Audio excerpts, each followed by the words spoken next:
Filamu inaanzia mwaka 1950 wakati kimondo cha ajabu kilipoanguka kutoka angani katika eneo lisilo na watu nchini Marekani na kugonga karibu na kambi siri ya kijeshi.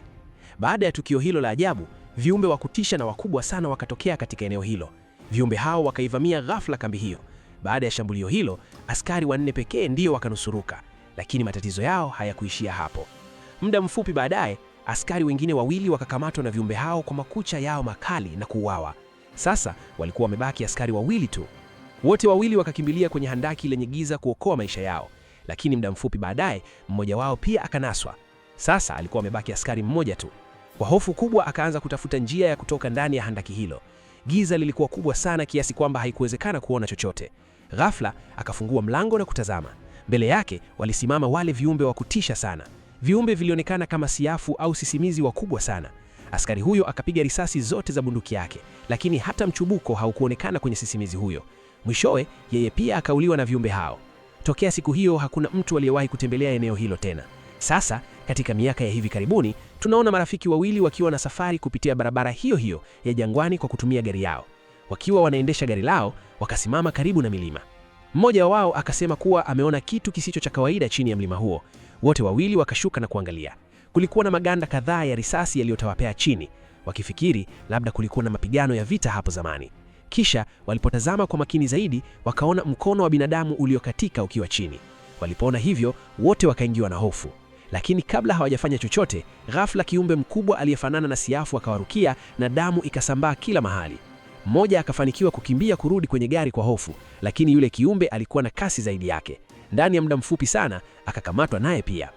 Asubuhi iliyofuata, katika mji mdogo karibu na jangwa hilo, mvulana aitwaye Brian alikuwa amekaa nyumbani akiangalia filamu yake aipendayo.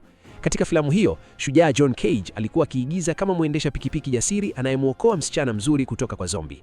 Brian alimpenda sana John Cage. Akafikiri kwamba kama angekuwa na ujasiri kama huo, basi labda naye angeweza kumweleza msichana aitwaye Lisa hisia zake. Ghafla, rafiki yake mkubwa Lucas akafika nyumbani kwake. Lucas akamkumbusha Brian kuwa leo ilikuwa sherehe yake ya kuzaliwa. Sherehe hiyo ilitakiwa ifanyike katika klabu iliyokuwa katikati ya jangwa. Lucas, ambaye alikuwa anaendesha pikipiki yake, alikuwa ameifanyia marekebisho pikipiki hiyo ili iwe na nguvu zaidi. Sasa wote 2 wakaketi ndani ya gari na kuanza safari kuelekea kwenye klabu hiyo. Lakini njiani, Lucas akamshangaza Brian. Akasimamisha gari mbele ya nyumba ya Lisa na Lucas akamwalika Lisa pia kwenye sherehe. Mara tu Brian alipomwona Lisa, akili yake ikachanganyikiwa kabisa. Hakujua aseme nini. Lisa alipoketi ndani ya gari, wote 3 wakaendelea na safari kuelekea kwenye sherehe. Njiani wakakutana na ndugu 2, Tim na Craig, waliokuwa wanaendesha pikipiki zao kwa kasi kubwa huku wakifanya michezo. Lucas hakupendezwa kabisa na tabia yao. Mara moja akamwambia Brian aendelee kuendesha gari. Kisha Lucas akapanda nyuma ya gari lilokuwa linaendelea na safari. Lucas akaendesha pikipiki yake na akawazidi wale ndugu 2 kwa kasi kubwa. Wakawa wanaruka juu ya vilima vya mchanga kana kwamba kulikuwa na mashindano. Mwishowe wote wakafika kwenye klabu. Lucas akawa amewaacha mbali sana wale 2, lakini Tim na Craig wakaanza kusema kwamba Lucas alifanya udanganyifu kwa sababu pikipiki yake ilikuwa imefanyiwa marekebisho. Lakini Lucas hakuogopa maneno yao. Mara moja akasema kama wanaweza wafanye mashindano ya marudiano. Kisha Brian akamshauri rafiki yake aache ugomvi na afurahie sherehe. Ndani ya sherehe, Lisa alikuwa akizungumza na marafiki zake. Hivyo Lucas akamwambia Brian aende akazungumze naye. Brian akajikaza na kupata ujasiri kidogo, lakini ghafla Craig akamfuata Lisa kabla yake. Alipoona hivyo, moyo wa Brian ukavunjika. Akajisikia vibaya sana. Akaondoka kwenye sherehe na kutembea peke yake kuelekea jangwani ili kutuliza mawazo yake. Muda huo huo, ndani ya sherehe, Lucas alikuwa akiongea na kila mtu kwake. Akataka kuwapa wote surprise maalum. Sasa Lucas akatangaza kwamba alikuwa amemwalika pia shujaa aliyependwa na Brian, John Cage, kwenye sherehe hiyo. Alikuwa amefanya hivyo maalum kwa ajili ya Brian. Lakini alipomtazama Brian, hakumuona. Sasa Lucas akaelewa kwamba Brian alikuwa ameenda nje ya sherehe. Brian alikuwa akitembea peke yake jangwani. Akiwa anatembea, macho yake yakaangukia gari iliyokuwa imeegeshwa upande wa pili wa mwamba. Ghafla, Lucas akatokea nyuma yake na kumstua. Lucas akamwambia Brian arudi kwenye sherehe kwani Lisa alikuwa peke yake kule. Lakini Brian akakataa. Akasema kwamba hastahili kuwa na Lisa. Hata hawezi kuzungumza naye. Labda ni bora tu amsahau. Lucas akamshauri aache kutoa visingizio. Ghafla, macho yao yakaangukia mlango wa pango uliokuwa chini ya mlima. Ili kuona kilichokuwa ndani, Lucas mara moja akaamua kwenda huko. Brian akajaribu kumzuia na kusema kwamba hilo halikuwa wazo zuri, lakini Lucas hakusimama. Wote wawili wakaingia ndani ya pango, na walipofika upande wa pili wakakuta kambi ya zamani ya kijeshi iliyokuwa inaonekana kama imefungwa kwa muda mrefu. Muda huo huo, Lisa naye akatoka nje ya sherehe na kuanza kuwatafuta wote wawili. Kisha Craig akamfuata na kuanza kumlazimisha aende naye. Sasa uvumilivu wa Lisa ulikuwa umeisha. Moja kwa moja akamkanyaga Craig sehemu za siri, jambo lililomfanya Craig arudi nyuma mara moja. Baada ya hapo, Lisa bila kujua naye akaelekea kwenye kambi ya kijeshi wakiwatafuta Brian na Lucas. Muda huo, Brian na Lucas walikuwa wakichunguza ndani ya kambi hiyo. Wakakuta chumba cha giza kilichofunikwa na utando wa buibui pamoja na kimiminika cha kijani kilichonata kila mahali. Sekunde chache baadaye, sauti ya mayowe ikasikika kutoka ndani ya ukuta na Brian mara moja akasema kwamba watapaswa kutoka haraka. Lucas naye akakubaliana naye. Wote wawili wakaelekea kwenye njia ya kutoka, lakini mbele ya mlango kulikuwa na sisimizi mkubwa sana. Wote wakaogopa. Wakaamua kujificha nyuma ya mlango bila kufanya kelele yoyote. Lucas hakuweza kuelewa ni vipi sisimizi anawezaje kuwa mkubwa kiasi hicho. Lucas mara moja akampigia Lisa simu na kumweleza kila kitu walichokiona ndani ya kambi ya kijeshi. Lisa akafikiri kwamba walikuwa wanatania, akawaambia warudi haraka ndani ya sherehe. Baada ya simu kukatika, Brian na Lucas wakafikiri kwamba watahitaji kutafuta silaha ili waweze kuishi dhidi ya yule mnyama. Lakini walichopata ni vyombo vya jikoni tu. Hivyo basi, wakalazimika kuchukua sufuria na mwiko mkubwa.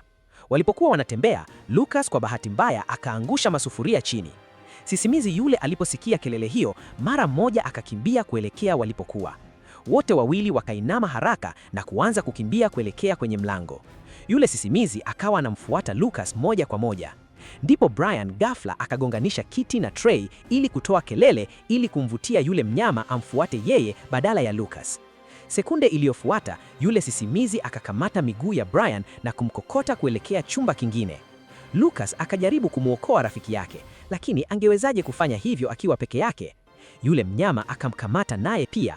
Sasa wote wawili wakawa karibu kuwa chakula chake. Ghafla, Lisa akatokea nyuma yao. Alikuwa ameshika shoka mkononi. Bila hofu yoyote, akamshambulia yule mnyama tena na tena mpaka mwishowe akamuua yule sisimizi mkubwa. Lisa akawaeleza kwamba waliposhindwa kurudi, akahisi labda walikuwa wakisema ukweli kwenye simu, hivyo akaamua kuja kuangalia. Brian na Lucas wakafurahi sana kumwona. Alikuwa ameokoa maisha yao wote wawili. Lakini ghafla, macho ya Lisa yakaangukia bango lililokuwa limening'inia ndani ya chumba.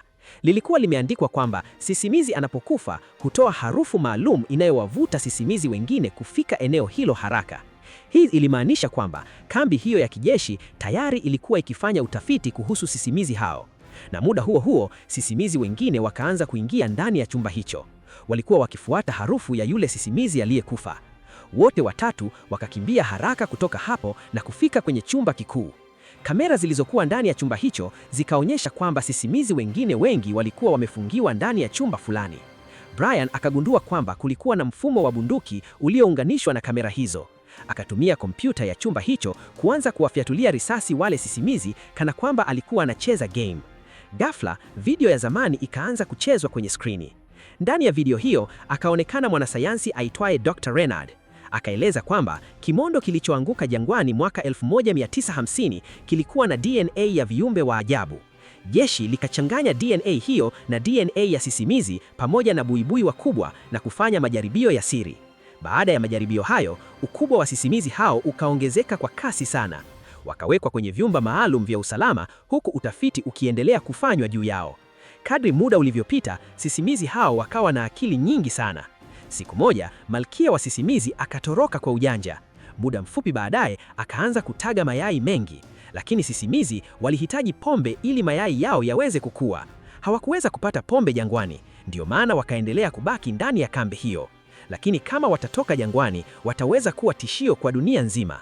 Baada ya video kuisha, Lucas akasema kwamba hakuna haja ya kuwa na wasiwasi tena, kwa sababu bila pombe, sisimizi hawa hawawezi kutaga mayai zaidi. Lakini Lisa mara moja akakumbuka jambo muhimu: pombe walioleta kwa ajili ya sherehe. Ikiwa sisimizi hao watafika kwenye club, basi jangwa lote litajaa chungu hawa wakubwa. Brian mara moja akaamua kwamba watapaswa kurudi kwenye club na kuwaonya wote. Muda huo huo, sherehe ilikuwa bado inaendelea ndani ya klabu. Kijana mmoja alikuwa akinyunyiza pombe kwa kutumia chupa ya spray.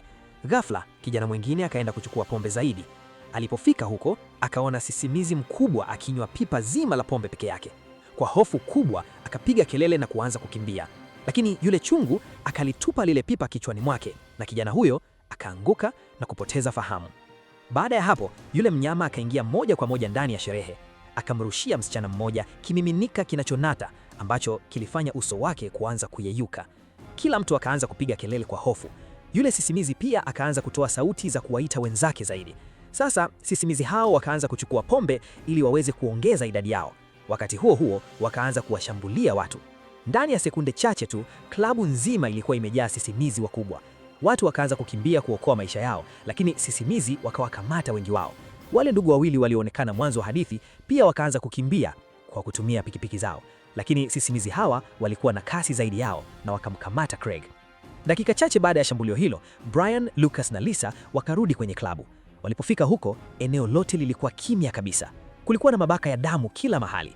Ndipo wakaelewa kwamba hali ilikuwa mbaya zaidi kuliko walivyodhani. Hivyo wote watatu wakaamua kurudi mjini na kuwapigia simu kwa msaada. Lakini walipokuwa wanaondoka, ghafla sisimizi mkubwa sana akarukia juu ya gari lao na kuanza kuwashambulia. Wote watatu wakatoka haraka kwenye gari na kuchukua pikipiki mbili zilizokuwa karibu. Lucas akaenda mbele huku Brian na Lisa wakimfuata nyuma. Sisimizi hao wakaendelea kuwafukuzia bila kuacha. Kwa hiyo Brian na Lisa wakaamua kupita njia tofauti kwa kutumia pikipiki yao. Brian akaongeza kasi na kufika sehemu ya juu kabisa ya mlima. Huko mbele akaona ufa mkubwa sana. Bila kufikiria, akaongeza kasi ya pikipiki na kujaribu kuruka kwenda upande wa pili.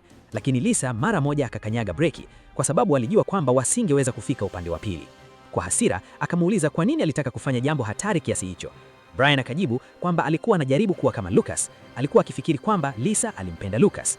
Kusikia hivyo, Lisa akasema, "Una wazimu. Lucas ni kama kaka yangu tu.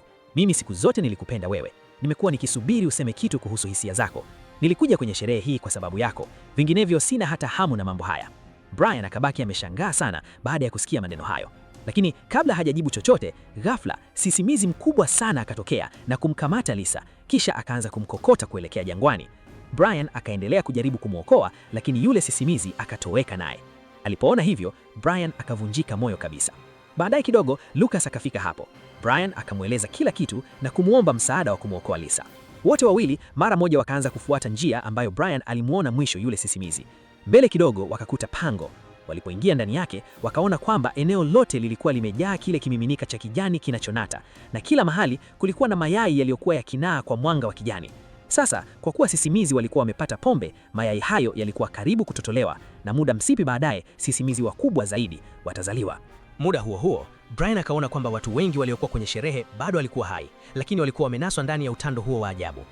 Lisa naye alikuwa miongoni mwao. Brian akajaribu kumtoa, lakini ghafla sisimizi mkubwa sana akasogea mbele kuwashambulia.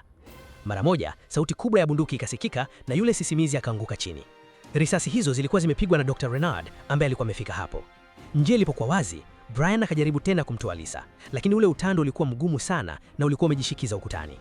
Sasa daktari akasema kwamba muda ulikuwa mchache sana na watahitaji kutoka haraka. Bila chaguo, Brian akatoka nje pamoja na daktari, lakini akamwahidi Lisa kwamba atarudi kumwokoa. Walipotoka nje ya pango, daktari akasema kwamba watapaswa kufika kambi ya karibu kwa gharama yoyote, kwa sababu kulikuwa na silaha maalum iliyohifadhiwa huko ambayo inaweza kupenya miili migumu ya sisimizi hao. Lakini kulikuwa na bunduki za kitaalam zilizowekwa kuzunguka kambi hiyo kwa ajili ya ulinzi na zitampiga risasi mgeni yoyote. Njiani, Lucas akamuuliza daktari kwa nini alifanya majaribio hayo kwa sisimizi. Daktari akaeleza kwamba wakati kimondo kilipoanguka kutoka angani, walifikiri wangeweza kutumia sisimizi hao vitani. Alidhani ataweza kuwafundisha na kutumika kwa kazi za jeshi kwa sababu wana nguvu na wana umoja mkubwa. Lucas akaona hilo kuwa kosa kubwa sana. Akamlaumu daktari kwamba ni kwa sababu yake ndiyo maana hali hii ya kutisha ipo hadi leo. Ghafla, sisimizi mkubwa sana akamshambulia daktari na kumuua. Huyu alikuwa malkia wa sisimizi ambaye alikuwa mkubwa sana na hatari kuliko wote. Brian na Lucas hawakuweza kupambana naye, hivyo wakaanza kukimbia kuelekea kambi ya kijeshi. Baada ya muda fulani, wakafika kwenye kambi hiyo. Kama daktari alivyosema, kulikuwa na bunduki za kitaalam kila upande, lakini kwa namna fulani wakaweza kupenya pembeni na kuingia ndani. Walipoingia, wakaona kwamba eneo hilo lilikuwa tupu kabisa. Wakaanza kutafuta silaha, lakini vyumba vyote vilikuwa tupu. Lucas akafikiri kwamba kuja hapo kulikuwa ni kupoteza muda. Ghafla, njia yao ya kutoka ikazibwa na sisimizi mwingine. Lucas akasema kwamba sasa watapaswa kujificha na kusubiri msaada. Lakini Brian akajua kwamba Lisa alikuwa amebakiwa na muda mchache sana. Akasema kwamba watapaswa kurudi pangoni na kuharibu mayai yote. Vinginevyo, hakuna mtu duniani atakayeweza kupona. Hata jeshi lisingeweza kufanya kitu dhidi ya sisimizi wengi kiasi hicho, kwa sababu walizaliana kwa kasi sana. Baada ya kusikia hivyo, Lucas akaanza kuchukua bia kutoka kwenye chombo kidogo kabla ya kuondoka. Aliporudi, Brian hakuwepo tena. Ghafla, chumba cha siri kikafunguka. Brian alikuwa amepata silaha ndani yake. Wakakuta bunduki mbili pamoja na kifaa maalum cha kukata ambacho kingeweza kukata ule utando uliomnasa Lisa. Pia wakapata mavazi maalum ya kujikinga. Sasa, wote wawili wakawa tayari kupigana wakiwa wamejiandaa kwa kamilifu. Wakiwa wanatoka ndani ya kambi, wakakutana na sisimizi aliyekuwa anakula mwili wa askari mmoja. Safari hii, Brian na Lucas wakainua bunduki zao pamoja na kumpiga mpaka kaanguka chini. Mara moja, wakapanda pikipiki zao na kuelekea pangoni. Walipofika huko, Brian akaona kwamba Lisa bado alikuwa hai. Akatumia kile kifaa cha kukata kumtoa kwenye ule utando. Lisa akafurahi sana kwa sababu Brian alikuwa ametimiza ahadi yake. Lakini kazi yao ilikuwa bado haijaisha. Sasa wote watatu watapaswa kufanya kazi pamoja ili kuharibu mayai yale, na pia watahitajika kumuua malkia wa sisimizi, kwa sababu bila kumuua malkia wasingeweza kamwe kuangamiza sisimizi hao wote. Lisa akawaonyesha Brian na Lucas mahali ambapo malkia alikuwa amejificha. Brian akaandaa bunduki yake na moja kwa moja akamkabili yule malkia wa kutisha kwa mapambano. Kutoka ndani kabisa ya pango, malkia akatokea kupitia uwazi wa siri na kumrukia Brian moja kwa moja. Brian akafyatua risasi mara moja. Risasi ilimpiga, lakini malkia hakusimama. Akaendelea kusonga mbele kwa kasi ile ile, huku sisimizi wengine wakija pamoja naye. Hali ikazidi kuwa mbaya, na ghafla bunduki ya Brian ikaacha kufanya kazi. Sasa Brian na Lisa wakawa na chaguo moja tu lililobaki: kukimbia kwa kutumia pikipiki na kuwavuta sisimizi mbali na eneo hilo. Muda huo huo, ndani ya pango, Lucas alijificha na kuanza kuwaokoa watu waliokuwa wamenaswa. Akachukua kifaa cha kunyunyizia pombe kutoka kwa rafiki yake ambacho bado kilikuwa na pombe ya kutosha kuwasha moto ndani ya pango. Mayai yalikuwa karibu kutotolewa, hivyo walihitaji kuharakisha.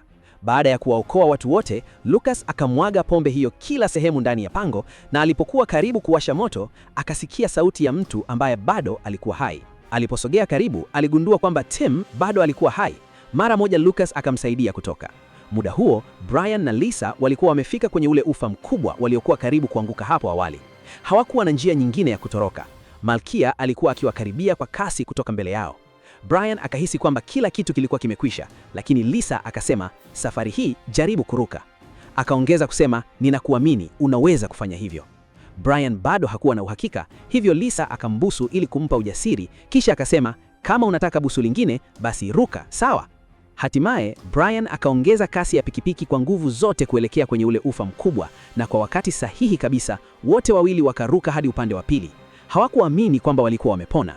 Sasa wakaiona gari ile ile ya mwanzo wa filamu, wakaingia ndani yake na kuanza kukimbia.